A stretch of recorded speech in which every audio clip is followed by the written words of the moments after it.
Hello दोस्तों, कैसे हो? बढ़िया। एसिड बेस और साल्ट में हम अब पीएच पढ़ने जा रहे हैं। ठीक है, पीएच क्या होता है? ठीक है, सबसे पहले मैं आप थोड़ा ऊपर से इसको देखने की कोशिश करते हैं। ठीक है, तुम इंडिकेटर पढ़े इस चैप्टर में? इंडिकेटर में तुमने नेचुरल इंडिकेटर पढ़ा होगा। कौन सा indicator? Natural indicator. Natural indicator में क्या क्या आपने पढ़ा? लिटमस पेपर के बारे में पढ़ा होगा और हल्दी यानी कि टर्मरिक के बारे में पढ़ा होगा। ठीक है, ये इंडिकेटर, ये सब इंडिकेटर क्या बताता है तुम्हें कि कोई सॉल्यूशन एसिडिक है या फिर बेसिक है। क्या है? एसिडिक है या बेसिक है। बस इन्हीं दो के बीच में डिफरेंस बताता है। या फिर न्यूट्रल है, ये भी हो सकता है कि ना एसिड हो ना बेस हो, वो न्यूट्रल हो ना। और एक आपने सिंथेटिक इंडिकेटर पढ़ा। सिंथेटिक इंडिकेटर में फिनोल्फिथलीन और मिथाइल ऑरेंज, ये दोनों उसके एग्जाम्पल होते हैं। और एक होता है ऑल्फैक्टर इंडिकेटर। इस इंडिकेटर में हम किसी भी सॉल्यूशन को स्मेल करके उसका पता लगाते हैं कि वो एसिड है या फिर बेस है। ठीक है, लेकिन हमारा जो आज का टॉपिक है पीएच, इन सब से हटके है। अभी तक के इंडिकेटर में आपने पढ़ा कि वो एसिड है या फिर बेस है, लेकिन आज जो पीएच पढ़ने जाओगे ना, ये पीएच कहेगा कि कितना स्ट्रॉन्ग तुम्हारा बेस और एसिड है। How strong the base, how strong the acid and base is, the acid and base is, हमारा एसिड या फिर बेस कितना स्ट्रॉन्ग है, उसकी वैल्यू ये हम पीएच में सीखेंगे। ठीक है, तो अब चलते हैं डायरेक्ट पीएच के ऊपर। अब ज़्यादा तो पीएच को हम कुछ इस प्रकार लिखते हैं। ठीक है, यानी कि पी और फिर कैपिटल लेटर में एच। ये पी स्मॉल लेटर में होता है और कैपिटल लेटर में एच होता है। तो यहाँ पर पी का मतलब होता है पोटेंज ऑफ हाइड्रोजन। क्या होता है? पोटेंज ऑफ हाइड्रोजन। पोटेंज क्या है? पोटेंज एक जर्मन इंग्लिश का वर्ड है। जर्मनी में इसे पोटेंज ऑफ हाइड्रोजन नाम से जाना जाता था, वहाँ के वैज्ञानिक ने जब इसका आविष्कार किया। वैज्ञानिक, हाँ, आगे हम देखेंगे कि कौन से वैज्ञानिक थे जिन्होंने इसको पीएच नाम दिया। पीएच यानी पोटेंज ऑफ हाइड्रोजन। तो इसे यहाँ पर क्या बोला जाने लगा? वहाँ पर पोटेंज ऑफ हाइड्रोजन के नाम से जाना जाता था, और यहाँ पर इसी पोटेंस का मतलब हो जाता है पोटेंशियल, और पोटेंशियल को हम पावर भी बोल सकते हैं। पोटेंशियल का सिनोनिम पावर भी होता है। तो पावर ऑफ हाइड्रोजन, तो आप सिंपल बोल सकते हो what is pH? The full form of pH is power of hydrogen. PH की रियल डेफिनेशन आपको आगे मिलेगी।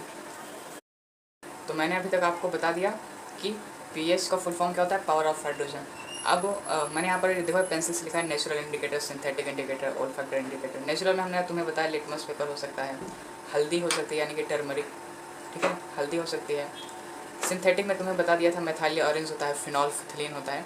तो ये सब हमें क्या बताता था कि कोई सोल्यूशन अगर तुम्हें दिया गया है तो एसिड है या फिर बेस है, इन दो में से कोई एक चीज़ बताता था। लेकिन अब जो हम सीखने जा रहे हैं पीएच स्केल के बारे में, ये स्केल क्या बताएगा? यहाँ से तुम्हें पीएच स्केल की डिफिनीशन भी मिलेगी। क्या है?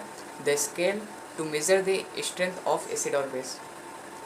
एक ऐसा मापक जो एसिड या फिर बेस की शक्ति कि कितना वो एसिडिक है, कितना बेसिक है, कितना स्ट्रॉन्ग एसिड है या फिर वीक एसिड है, या फिर स्ट्रॉन्ग बेस है या फिर वीक बेस है, ये हमें पीएच स्केल से पता चलेगा।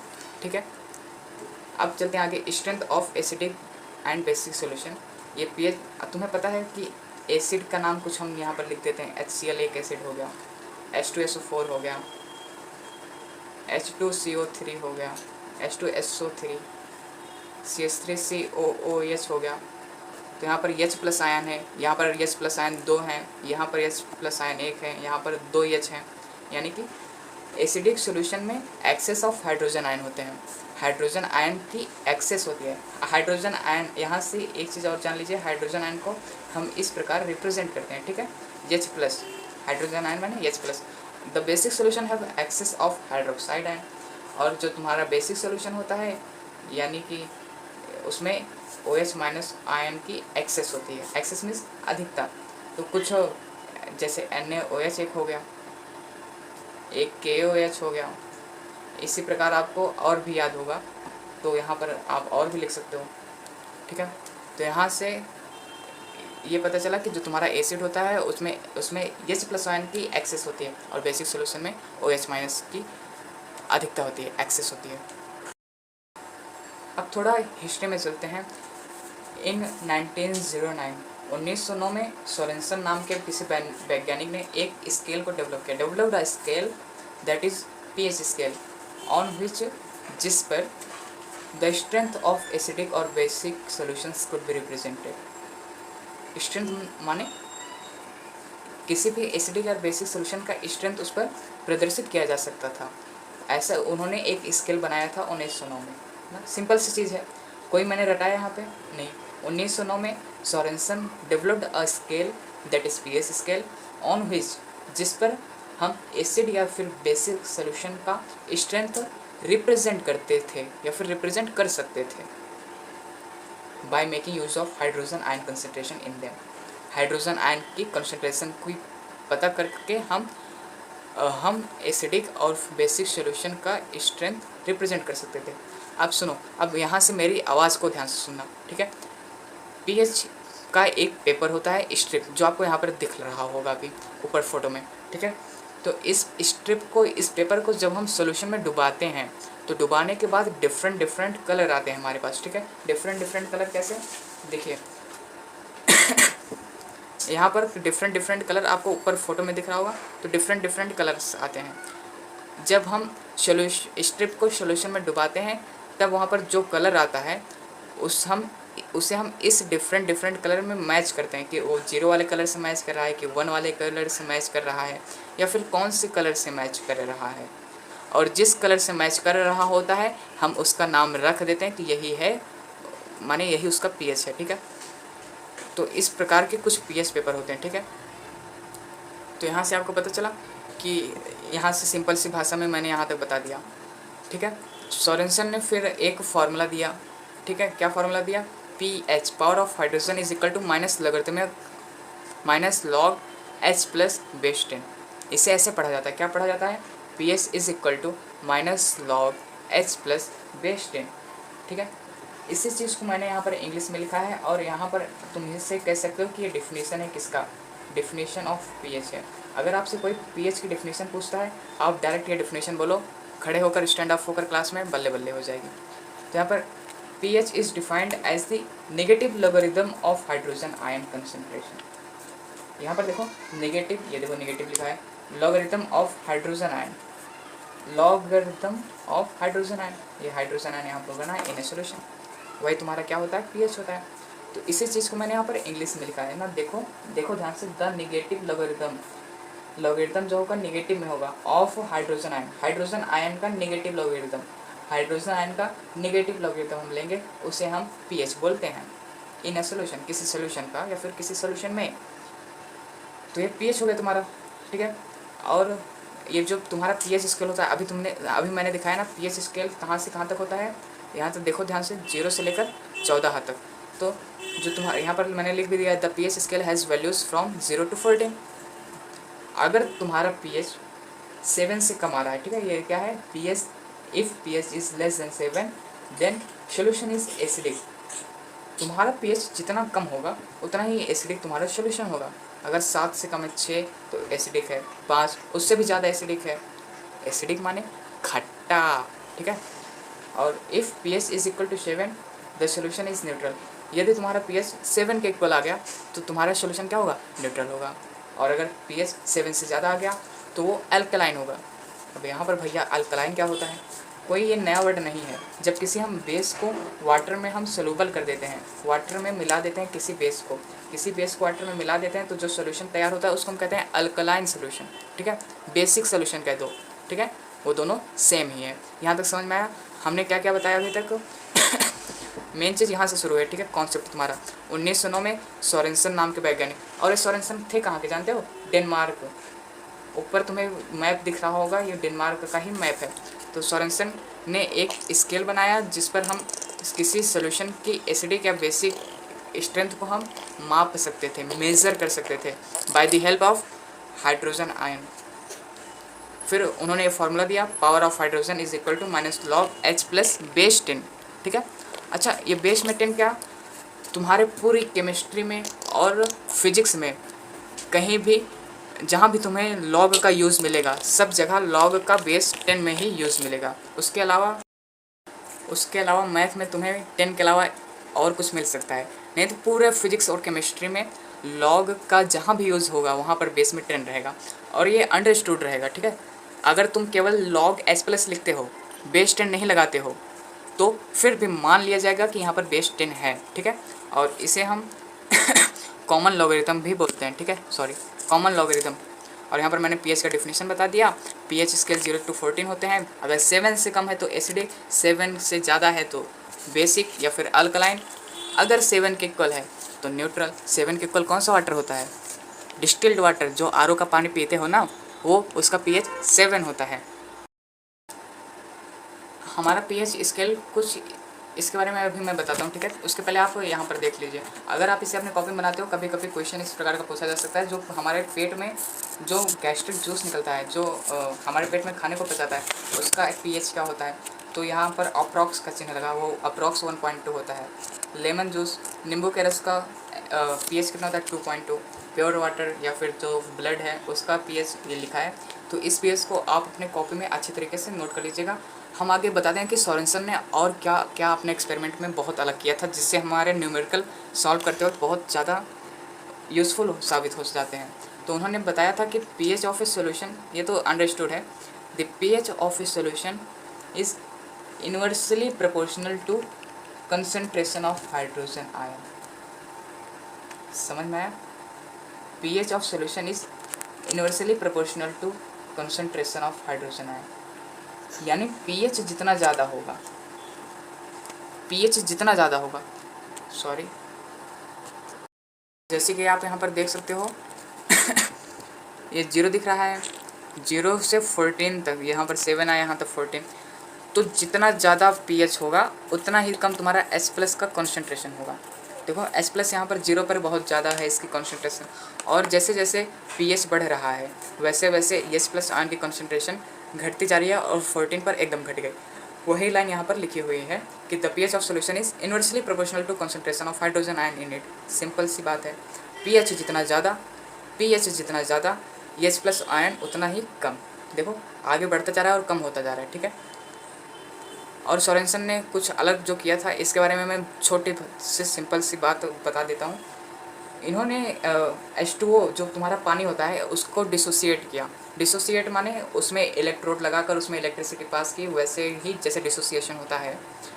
और उसमें एक इलेक्ट्रोड में H प्लस आ गया, दूसरे इलेक्ट्रोड में OH माइनस आयन आ गया, ठीक है। ये H प्लस आयन, ये OH माइनस आयन। और उस समय मोलरिटी होती थी एक चीज़, जो आप मोलरिटी क्या होती है, एक कॉन्सेंट्रेशन का टर्म होता है। कॉन्सेंट्रेशन किसी चीज़ का निकालना हो तो हम मोलरिटी की मदद लेकर निकालते हैं। तो ये आप आगे की कोई क्लास में पढ़ोगे, लेकिन हम सिंपल सी बात में ये बताना चाहते हैं। तो उन्होंने एच प्लस आयन की कॉन्सेंट्रेशन यहाँ पर निकाली, 10⁻⁷ आया। और उसी प्रकार OH माइनस की कॉन्सेंट्रेशन निकाली, वो भी 10⁻⁷ आया। और जब उन्होंने देखा कि 10⁻⁷ इसकी भी कॉन्सेंट्रेशन आई, इसकी भी concentration I, with the help of formula 7 pH इसकी भी हो गई, 7 इसकी भी हो गई। तो यहाँ से एक फार्मूला इनका निकल कर आया था, pH plus POH is equal to 14, ठीक है। किसी भी सॉल्यूशन का pH और POH ऐड करोगे तो 14 आ जाएगा। यहाँ से इन्होंने ये फार्मूला निकाला था, ये तुम्हारा न्यूमेरिकल में आगे यूज़ होगा। अब लास्ट टॉपिक हमारा है role of pH in everyday life. हमारे दैनिक जीवन में pH का क्या उपयोग है। जैसे कि आप ऊपर फोटो में देख सकते हो कि pH change leads to tooth decay. तो यहाँ पर देखो, tooth enamel made up of calcium phosphate. ये कैल्शियम फॉस्फेट क्या है? कैल्शियम फॉस्फेट ये तुम्हारे टूथ, जो तुम्हारे दांत हैं, वो जिस चीज़ से बना हुआ है उस केमिकल का नाम है कैल्शियम फॉस्फेट। उसका फार्मूला होता है CaPO4 का होल ट्वाइस, ठीक है। ये कैल्शियम फॉस्फेट से बना होता है and it is the hardest substance in the body. तुम्हारे पूरे बॉडी में सबसे ज़्यादा जो मजबूत है वो तुम्हारा यही टूथ है, टूथ इनेमल है, ठीक है। If pH inside the mouth decreases below 5.5 then decay of tooth begins. यदि तुम्हारे मुंह में जो बैक्टीरिया है उसका वो उसका pH 5.5 से बिलो हो जाता है, तब तुम्हारा टूथ का डीके शुरू होना स्टार्ट हो जाता है। टूथ डीके माने आप जैसे फोटो में दिखा आपको कि दांत में टाड़ा लगना। लोगों के दांत में टाड़े क्यों लगते हैं? क्योंकि उनके दांत का pH जो है वो 5.5 से कम होने लगते हैं। उसका कारण क्या होता है? यहाँ पर लिखा हुआ है, bacteria present in the mouth degrade sugar from foods and produce acid that lowers pH. Bacteria present in mouth degrades sugar from foods. जो बैक्टीरिया प्रेजेंट होते हैं हमारे मुंह में, जब हम कोई खाना खाते हैं तो उसमें से शुगर यानी कि चीनी को अलग करते हैं, खाना को अलग। ओहो, चीनी को अलग, खाना को अलग, चीनी को अलग, खाना को अलग। जितना हम मीठा चीज़ खाएंगे चीनी को अलग करेगा, खाना को अलग करेगा। और जितने ज़्यादा वो चीनी को अलग करेगा, अगर चीनी ज़्यादा मात्रा में है तो बैक्टीरिया ज़्यादा मात्रा में उत्पन्न होंगे और वो जल्दी जल्दी चीनी अलग, खाना अलग करेंगे, और उतने ही अधिक मात्रा में एसिड प्रोड्यूस होगा हमारे दांत के अंदर, जिसके वजह से पीएच हमारा क्या हो जाएगा, कम हो जाएगा ना। पीएच कम होगा तभी तो एसिड बढ़ेगी ना, स्ट्रॉन्ग होगी। तो इसी से हमारे दांत में टाड़े लगने शुरू हो जाते हैं। The best way to prevent this to clean mouth after eating food. अगर इस चीज़ से बचाव के लिए, अगर तुम्हारे दांत बिल्कुल ठीक हैं, टाड़े नहीं लगे हैं, तो आप इससे बचाव के लिए क्या कर सकते हो कि आपके दांत में कभी टाड़े ना लगे। आप खाना खाने के तुरंत बाद clean mouth after eating food, अपने मुंह को कुल्ला कर लो, यानी कि मुंह को साफ कर लो। अगर आपके दांत में टाड़ा लग चुका है, to cure tooth decay toothpaste are use to neutralize. आप सुबह शाम दोनों समय टूथपेस्ट ब्रश में लगाकर अच्छे से अपने दांत की सफाई कर सकते हो। यहाँ पर ये लिखा है, ठीक है। दूसरा क्या है, पीएच इन और डाइजेस्टिव सिस्टम, ठीक है। तो हमारे डाइजेस्टिव सिस्टम, हमारे पेट के अंदर कौन सा गैस्ट्रिक जूस रिलीज होता है, HCl, जिसका पीएच कितना होता है, अप्रॉक्सीमेट 1.2। तो ये हमारे पेट में रिलीज होता है, तो हमारे खाने को डाइजेस्ट करने में हेल्प करता है। ड्यूरिंग इनडाइजेशन, कभी कभी हमारे पेट में खाना अपच हो जाता है और वो बहुत ज़्यादा एसिड प्रोड्यूस कर देता है। It cause pain and irritation ना, कभी कभी देखते हो कि पेट में गैस बन जाती है, आपने सुना होगा। तो क्यों गैस बनती है, क्योंकि एसिड बहुत ज़्यादा रिलीज़ हो गई है, हमारा गैस्ट्रिक जूस जो है वो ज़्यादा रिलीज़ हो गया है। उस ज़्यादा रिलीज़ होने के कारण इनडाइजेशन हो जाता है, ठीक है। इनडाइजेशन यानी कि अपच। खाना कभी हमने देर से खाया, सुनो एक छोटी सिंपल सी कहानी। खाना हमने कभी रोज़ खाते थे 9 बजे, अगले दिन में हमने खा लिया खाना रात के 8 ही बजे खा लिया, रोज़ 10 बजे खाता, 8 बजे खा लिया, लेकिन गैस्ट्रिक जूस उस समय तो नहीं निकला। गैस्ट्रिक जूस रात के जाकर 10 बजे निकला, तो उतना देर तक खाना पेट में पड़ा रहा और वो अपच हो गया। इसके कारण हमारे पेट में गैस बनना शुरू हो जाता है। और इस चीज़ के बचाव के लिए या फिर इस चीज़ से बचने के लिए मिल्क ऑफ मैग्नीशिया नाम का एक दवा आती है, जिस दवा को आप यहाँ पर फोटो में देख सकते हो। इस तरह की दवा आपने हर घर में देखी होगी। अब तीसरा है self defence plant and animals through chemical warfare. When honeybee and etc bite then they eject an acid into the skin that causes pain and irritation. जब कोई मधुमक्खी या फिर चींटी आपको काटती है तो एक एसिड, मेथेनॉल के नाम के एसिड आपके शरीर के अंदर डाल देती है, मेथेनोइक एसिड शरीर में डाल देती है, जिसके कारण बहुत खुजली होती है या फिर सूजन आ जाता है।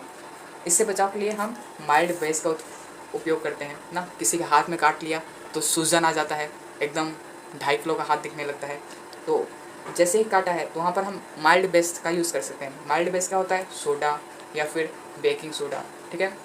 आपको हमें क्या बताना है, बेकिंग सोडा का सूत्र, केमिकल फार्मूला बताना है, यही बताना है, ठीक है आपको, कि बेकिंग सोडा का फार्मूला क्या होता है।